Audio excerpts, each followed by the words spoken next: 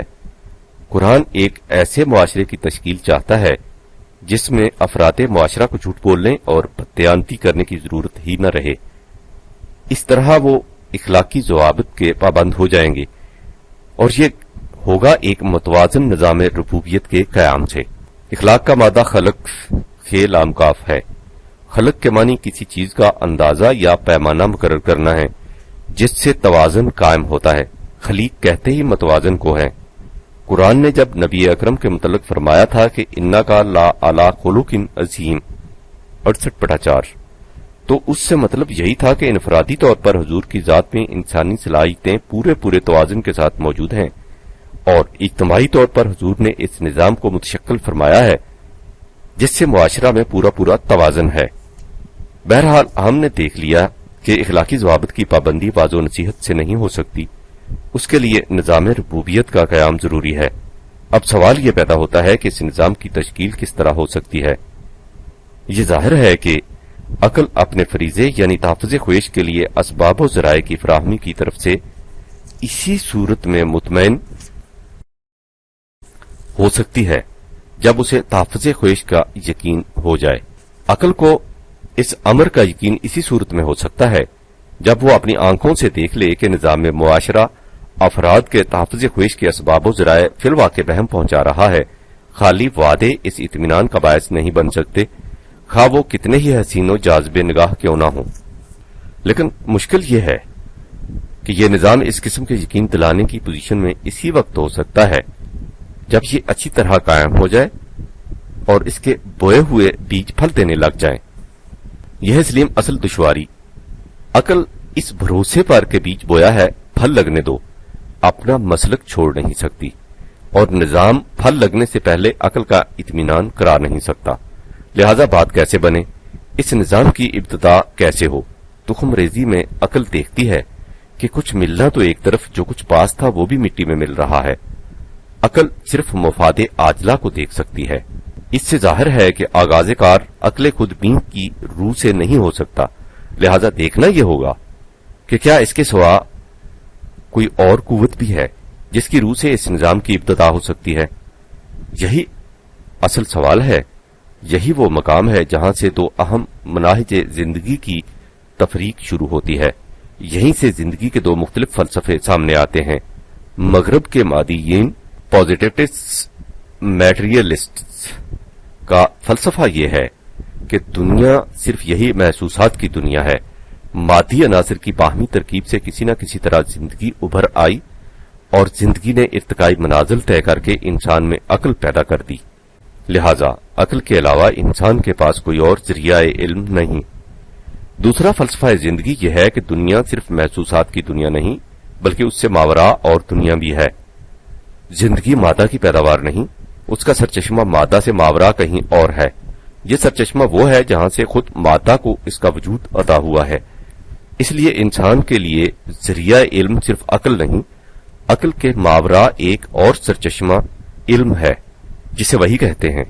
چنانچہ جب ابلیس عقل خودبین نے آدم کو اس جنت سے نکالا ہے جس میں اس کی بنیادی ضروریات زندگی کی کفالت خود ہو رہی تھی، یعنی خدا کا نظام ربوبیت، تو آدم سے یہی کہا گیا تھا کہ اگر تم چاہتے ہو کہ اسی جنت کو دوبارہ حاصل کر لو، یعنی پھر سے اس نظام کو قائم کر لو، تو عقل خودبین کی روح سے ایسا نہیں ہو سکے گا۔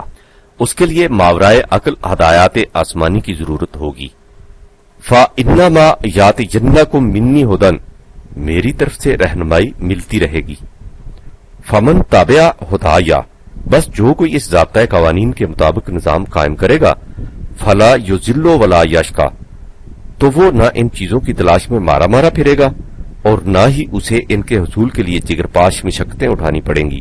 وَمَنْ أَعْرَضَ عَنْ ذِكْرِي، لیکن جو اس نظام سے آراز برتے گا، فَإِنَّ لَهُ مَعِيشَةً ضَنكًا، تو اس کی معیشت تنگ ہو جائے گی۔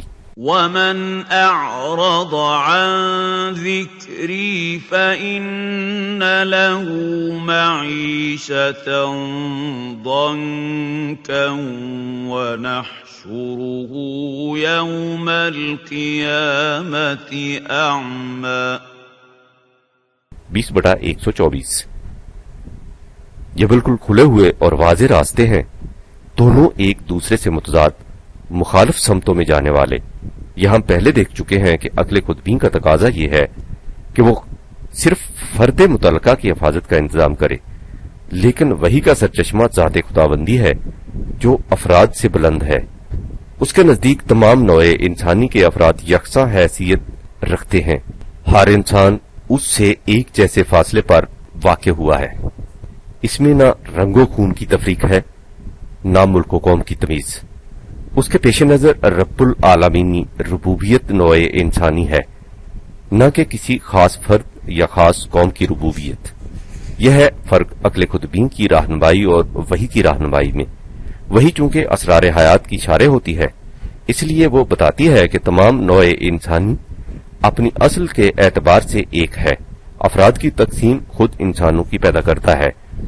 وہ اس حقیقت کو بطور مسلمہ پیش کرتی ہے، اور جو اس حقیقت کو تسلیم کر لیتے ہیں ان سے مطالبہ کرتی ہے کہ وہ عالمگیری نظام ربوبیت کو ایک حقیقت ثابتہ سمجھتے ہوئے اس کی عملی تشکیل کے لیے گامزن ہو جائیں۔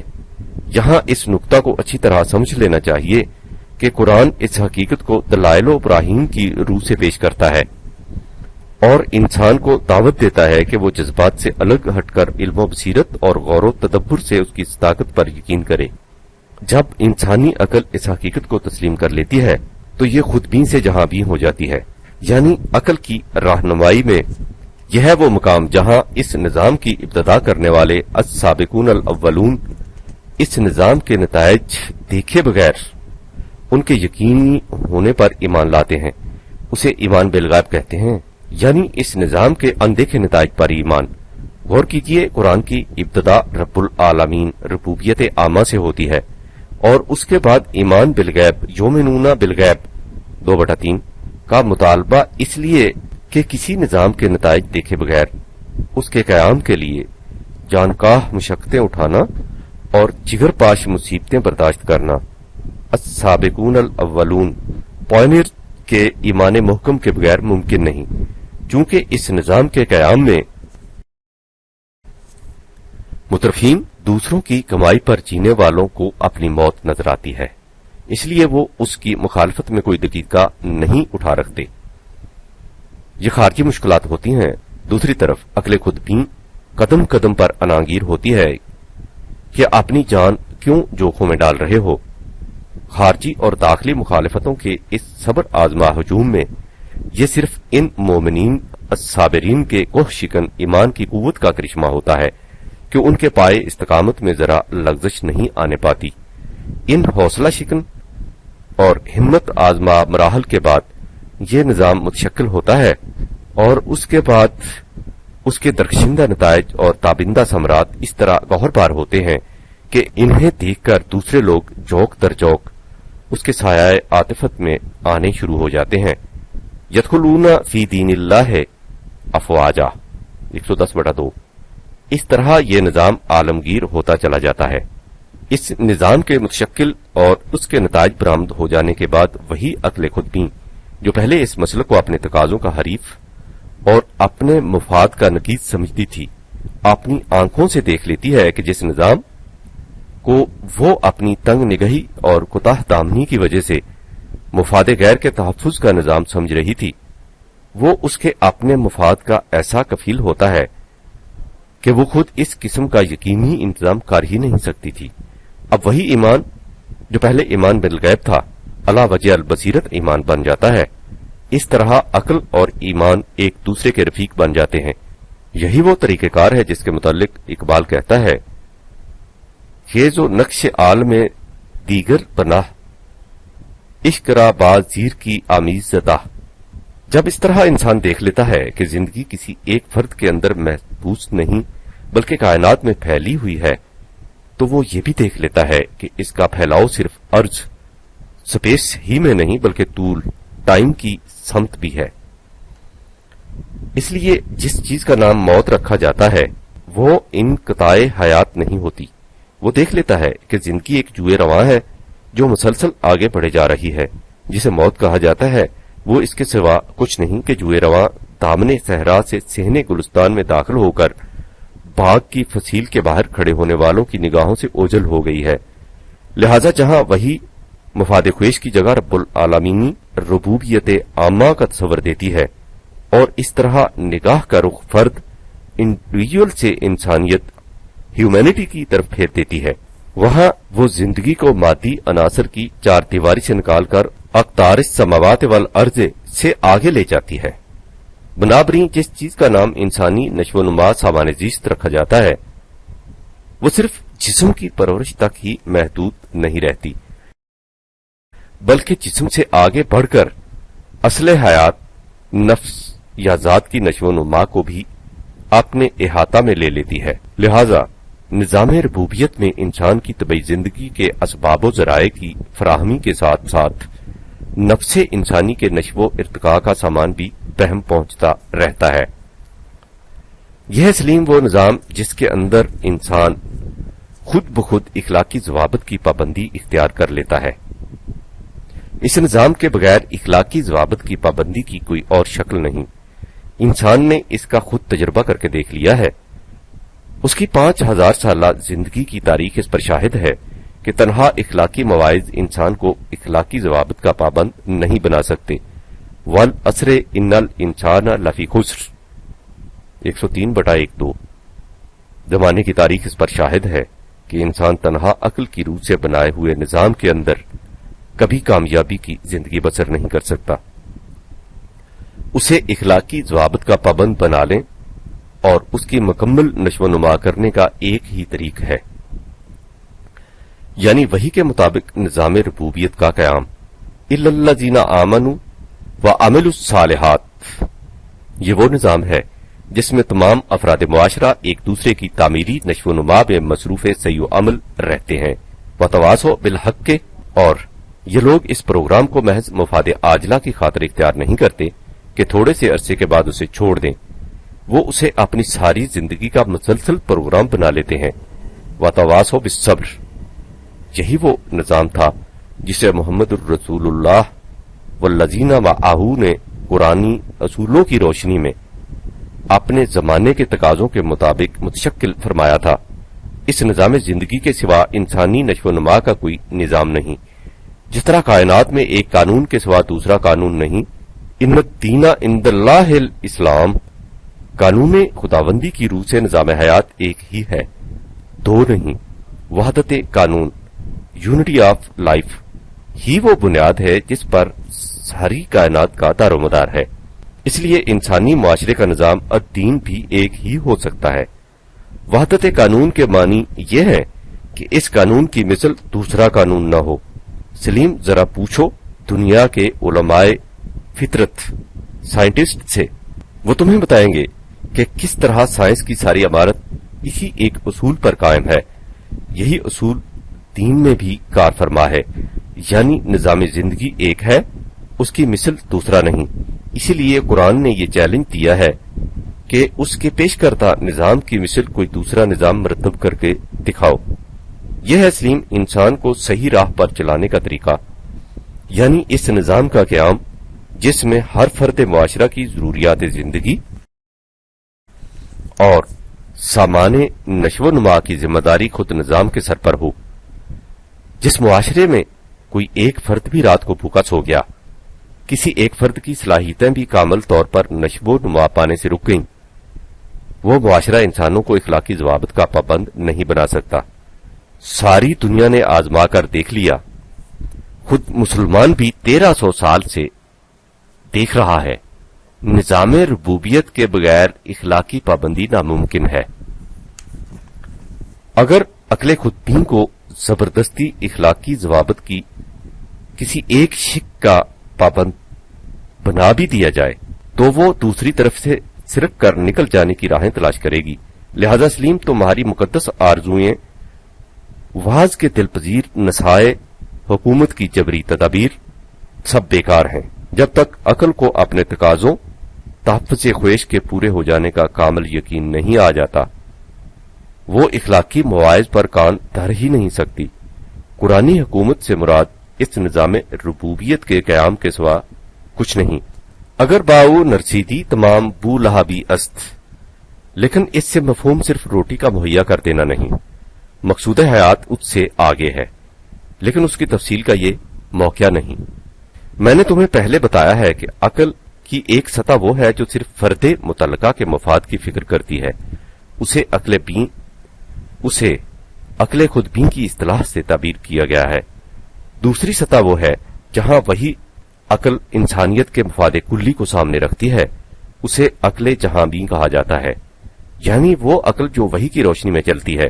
میں چاہتا ہوں کہ خط بند کرنے سے پہلے عقل اور وحی کے باہمی تعلق کے متعلق کچھ مختصر لکھ دوں تاکہ اس باب میں تمہارے دل میں کوئی خلش باقی نہ رہے۔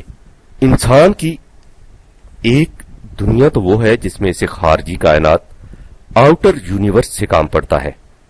اشیاء کائنات کی ماہیت کا معلوم کرنا، قوانین فطرت کا مطالعہ، فطرت کی قوتوں کی تسخیر، فرش کے ذروں سے لے کر آسمان کے ستاروں تک تمام اشیاء فطرت کے خواص و اثرات کا علم حاصل کرنا، ان میں ربط و ضبط پیدا کر کے جدید اشیاء کا وجود میں لانا، اس سے آگے بڑھیے تو خود انسان کا مطالعہ بحیثیت ایک خارجی شے، آبجیکٹو اسٹڈی کے اس کی طبعی ساخت و پرداخت، اس کے رجحانات و میلانات، اس کے ماضی کی تاریخ، اقوام عالم کے عروج و زوال کے اسباب، اس کے حال کے مسائل، پرابلمز وغیرہ وغیرہ۔ کائنات کے گوشے ایسے ہیں جن میں انسانی علم و عقل، تجربہ اور مشاہدہ اس کی رہنمائی کے لیے کافی ہوتا ہے۔